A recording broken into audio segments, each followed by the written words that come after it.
Readings from Meditation and Spiritual Life, Chapter 25. Our next point is begin with yourself first. Whether we practice meditation on a holy personality or on the formless, what is most important is to reduce our identification with our body. Some people denounce the worship of forms, the worship of clay images, but at the same time cling to their body.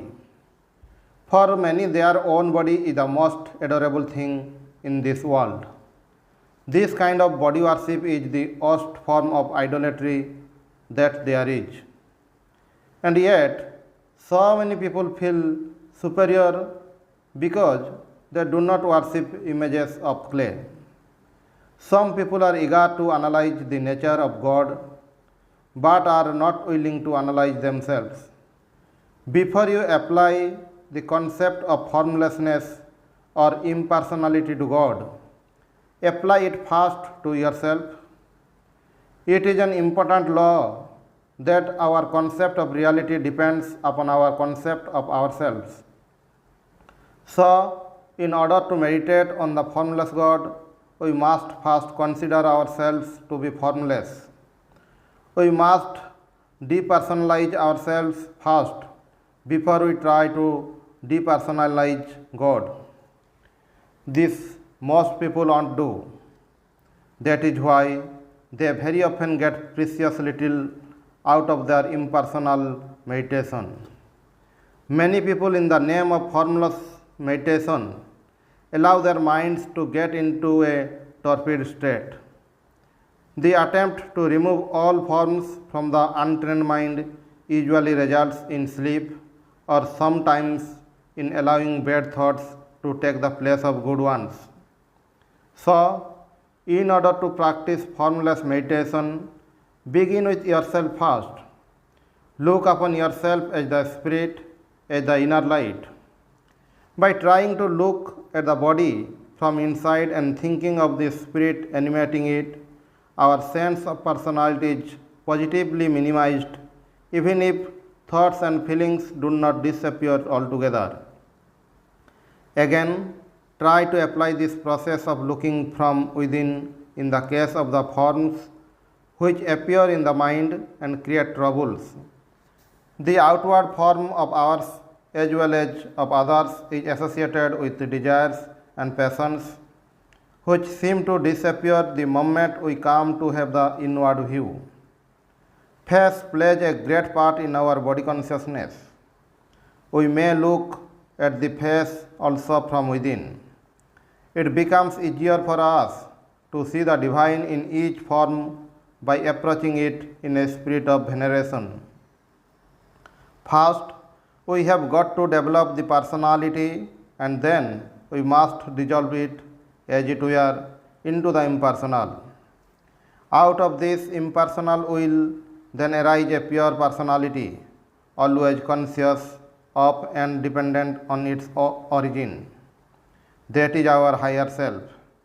It is that which becomes a true instrument of the divine.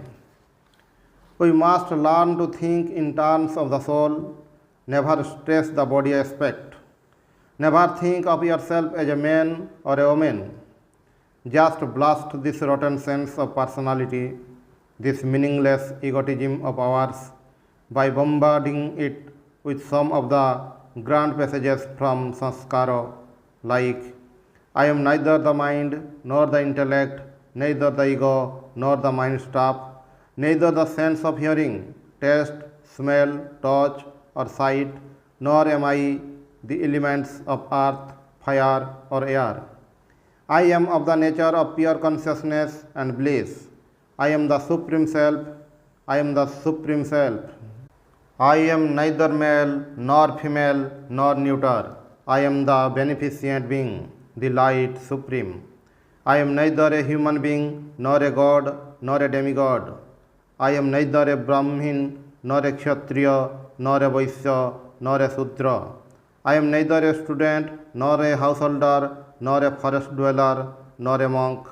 I am the self, the infinite consciousness. Go on repeating sincerely, I am Brahman, I am Brahman. Our next point is states of consciousness. The body may be the center of our consciousness. The mind may be the center of our consciousness. The little soul may be the center of our consciousness. The infinite may be the center of our consciousness. And our whole attitude, all our actions and thoughts depend upon what center of consciousness we have chosen and where we have our center of gravity. We have got two forms of consciousness. We make the soul the center of our consciousness and feel the infinite in that. Or we make the infinite the center of our consciousness and feel the soul as a manifestation of this infinite. Making our soul the center of consciousness, we feel the infinite like a circle all around it.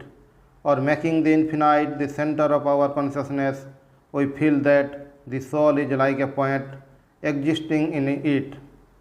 Every soul is like a point, and God is like an infinite ocean of light joining every point of the circle. In the beginning, all this may be an imagination, but ultimately it becomes an experience. We should try to remain in one of the three spiritual modes. First, dwelling on the unity, merging the individuality in it. Second, identify oneself with the infinite and then feeling the personality only as its manifestation. Third, thinking of oneself as an individual and then feeling the presence of the immanent, all-pervading principle, the soul of our soul, on whom the soul is fully dependent. So long as the ego persists, let us be connected with the infinite divine as in second and third. Let the ego be never allowed to be more real than the infinite self. In order to strengthen the sense of unity, you may repeat some of the monastic meditations already referred to.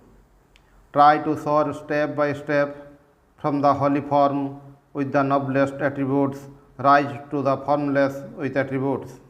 From that, move to the pure being without form and without attributes. And when you come back, do so in the reverse order. If you do that, you will find that the soul always gets the divine support and connection even when body consciousness becomes strong. Next point is impersonal meditation. You may also practice any one of the following types of formless meditation. First, the aspirant imagines he is a fish swimming in the one undivided and eternally indivisible ocean of existence, knowledge, bliss, without any obstruction whatsoever. Second, the aspirant imagines he is a bird flying in the infinite sky without anything to stand in its way anywhere. Third, the aspirant is like a pot fully immersed in water, water inside and water outside. Fourth, the aspirant imagines himself to be a point of self-conscious light immersed in the one indivisible ocean of light. You identify yourself with the point of light, then you feel it to be a part of an infinite sphere of light. Finally, make your point of light expand or make it merge in the vast light or let it move anywhere. But everywhere nothing but light is left. This is a wonderful form of meditation. A little study of astronomy gives us a sense of the vast. We cannot think of the infinite, but we can think of the vast and then slowly go on making it bigger and bigger. Think about the vastness of space and the inconceivable sizes of stars and galaxies.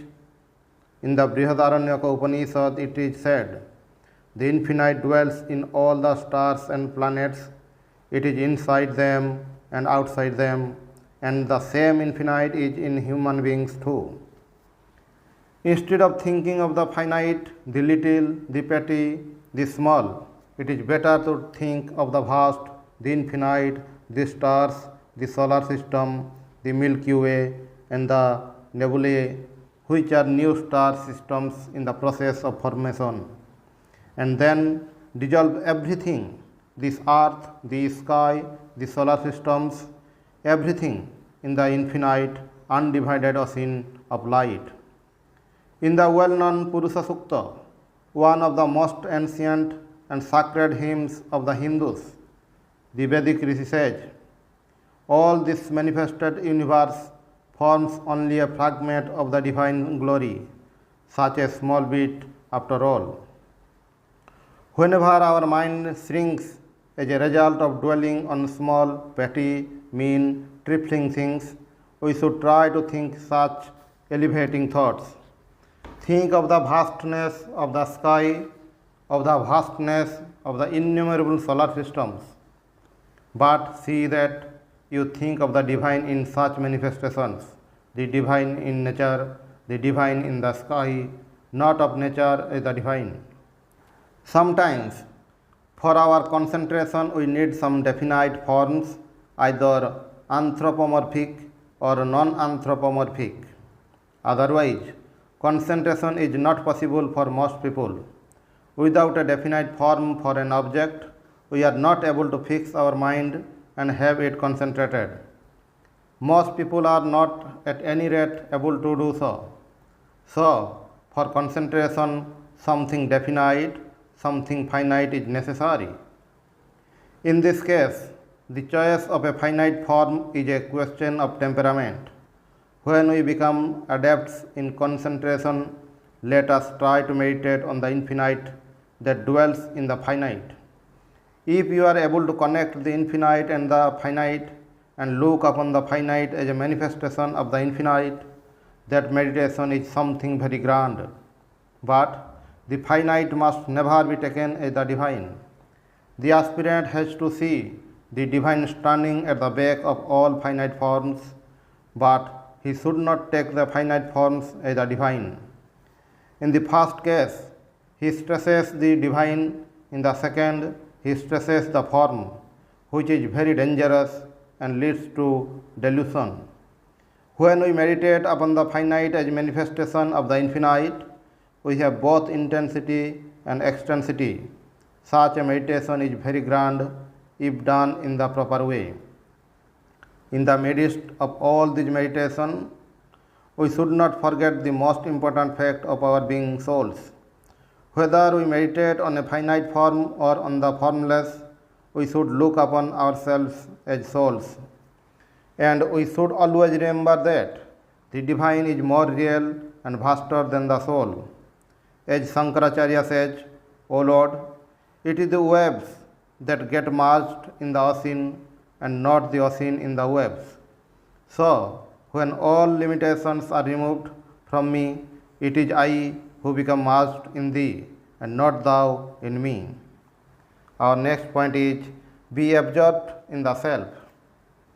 In the higher states of spiritual consciousness, the aspirant forgets the phenomenal world altogether. In the Gospel of Sri Ramakrishna, this idea is conveyed by the example of a hunter aiming at a bird. The hunter was so much absorbed in his work that he was not conscious of a noisy bridal procession which went by. It is a fundamental law in spiritual life that whatever we take to be real draws our whole energy, our intellect, thoughts, and actions. If we take this world to be real, we become preoccupied with it. The scientist is intensely preoccupied with abstract ideas of the universe. If you want to turn to spiritual life, this world should cease to be more real than the spirit. One cannot be even a dualist unless one believes that God is more real than the whole world. Even the dualist regards the world as of a lower order of reality than the divine. The divine alone is eternal and immortal. No religion gives to the world the same status of reality as to the divine. Monism asserts right from the beginning that the world is unreal and that the divine alone is the only reality.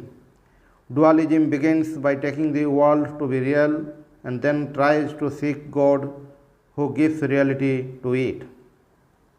However, when superconsciousness dawns upon the aspirant, whether he began as a dualist or a monist, the phenomenal world disappears from his consciousness.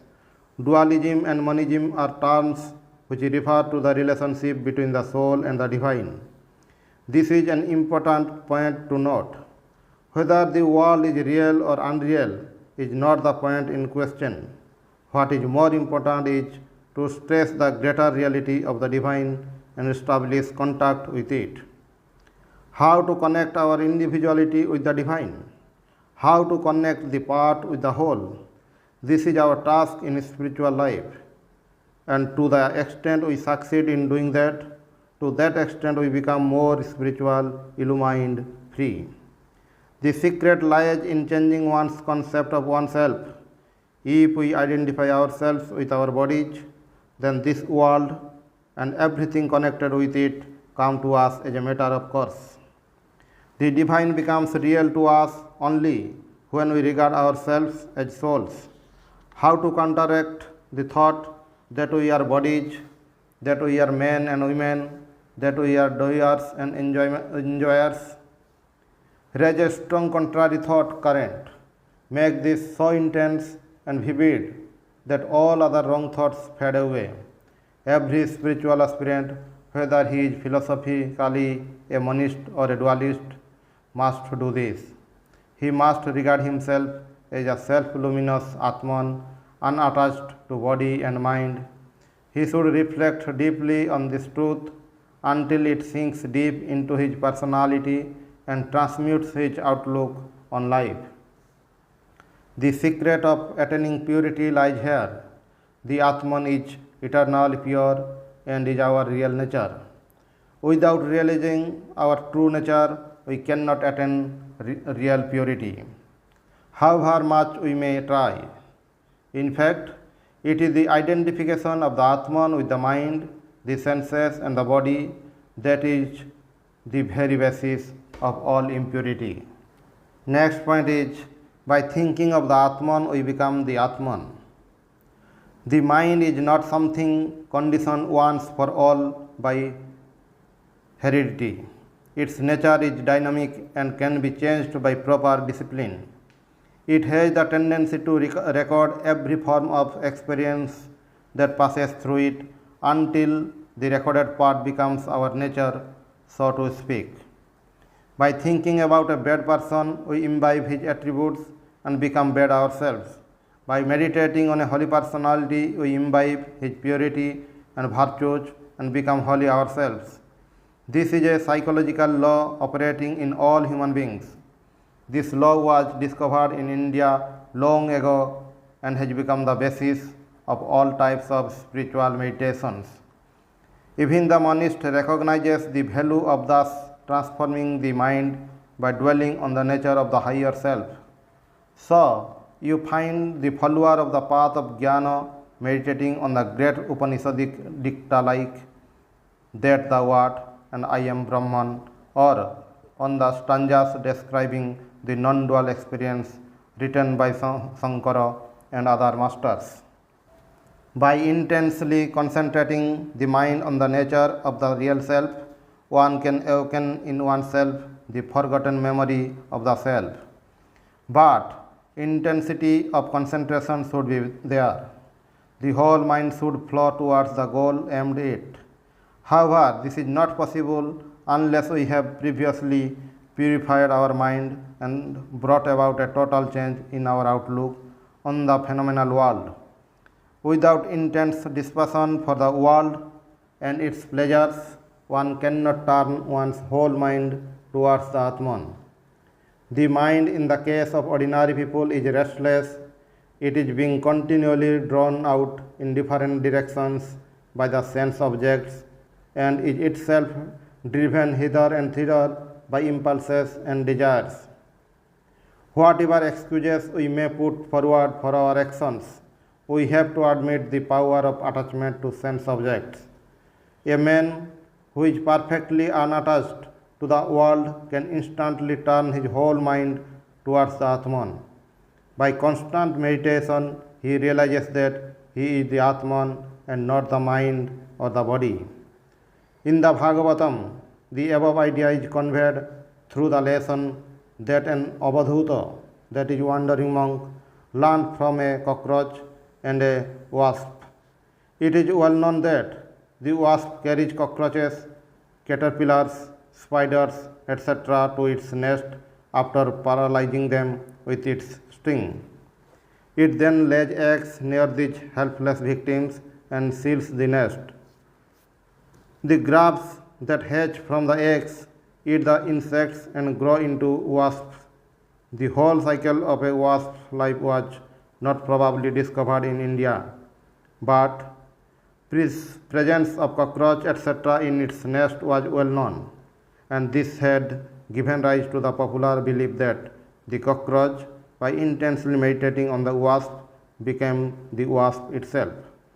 This forms the basis of the parable of the wasp and the cockroach, widely used in Hindu literature.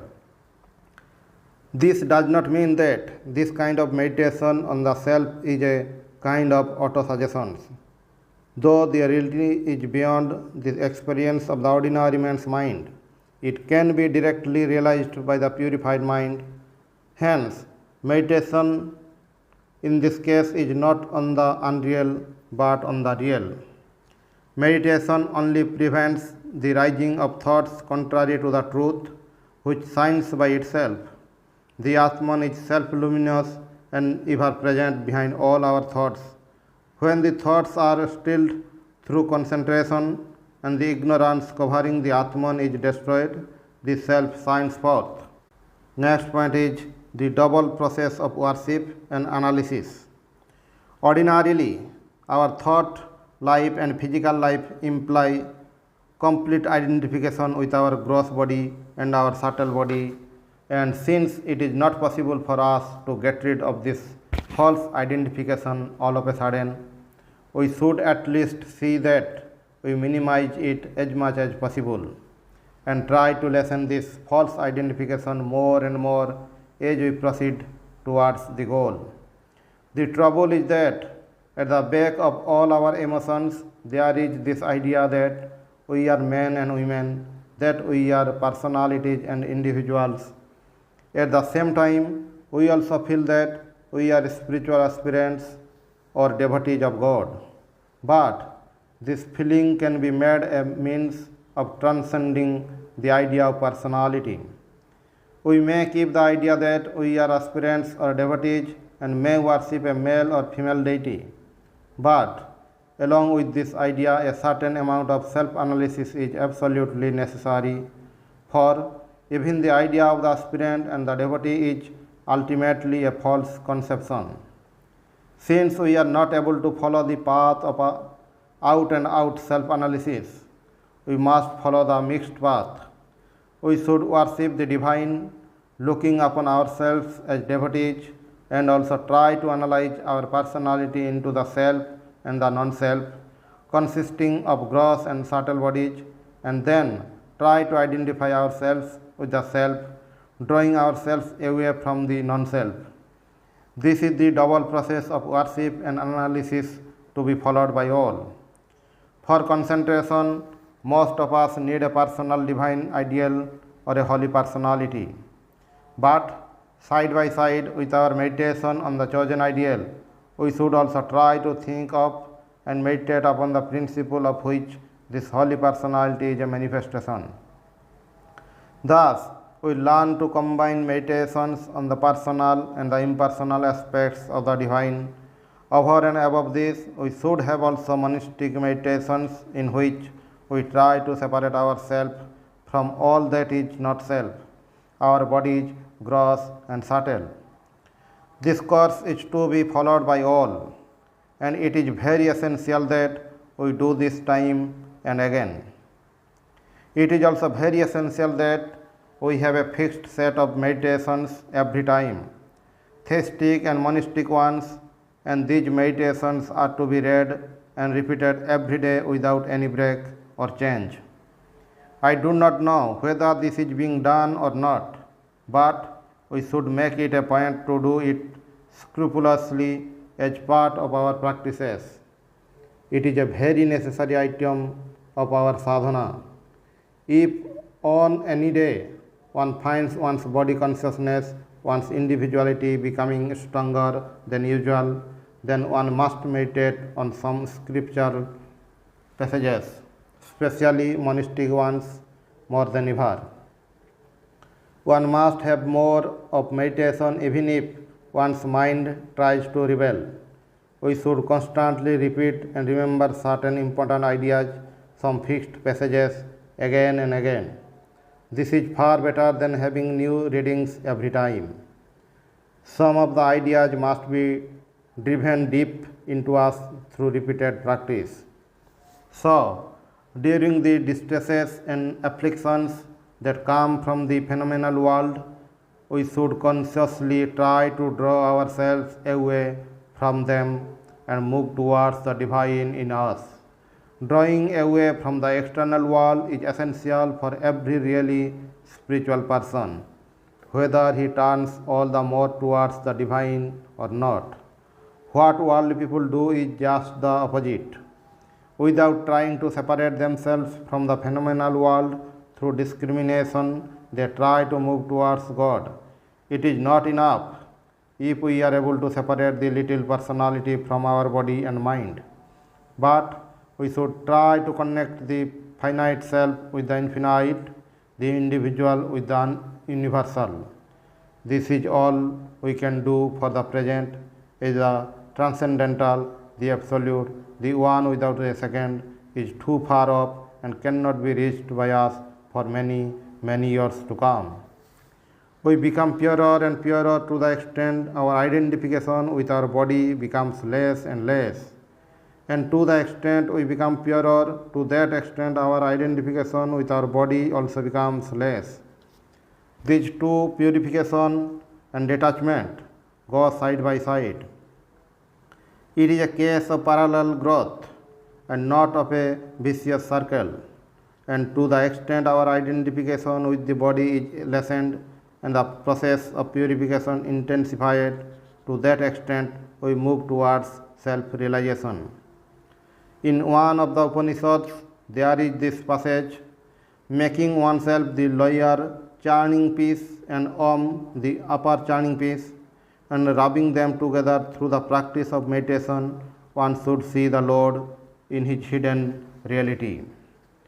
That is, one must go on steadily and perseveringly with one's japa, at the same time concentrating one's mind on the self. This is the double process of worship and self-analysis. Knowledge as thought removes ignorance, and then that knowledge disappears. Knowledge gives the aspirant the true idea of the individual self and the true idea of the universal self, and then brings about their perfect union. After that, it ceases to be, and the absolute is reached, in which there is no knower, knowledge, or the known. Pure infinite consciousness alone remains. The devotee, who is dualistic in his approach, tries to connect himself with God. The non-dualist tries to have extreme form of analysis in which all that is non-divine is eliminated and the divine is realized. Both try to deny the ego, to eliminate it, but in different ways. The devotee says, I am nothing, thou art everything. The non-dualist says, my personality is nothing, the infinite is everything. There is a Sanskrit passage conveying this idea. Some people worship this saying, I am thine. Some others do it saying, I am thou alone. In spite of this little difference in attitudes, the final result of both is the same. So, really speaking, the infinite thou is the same as this infinite I.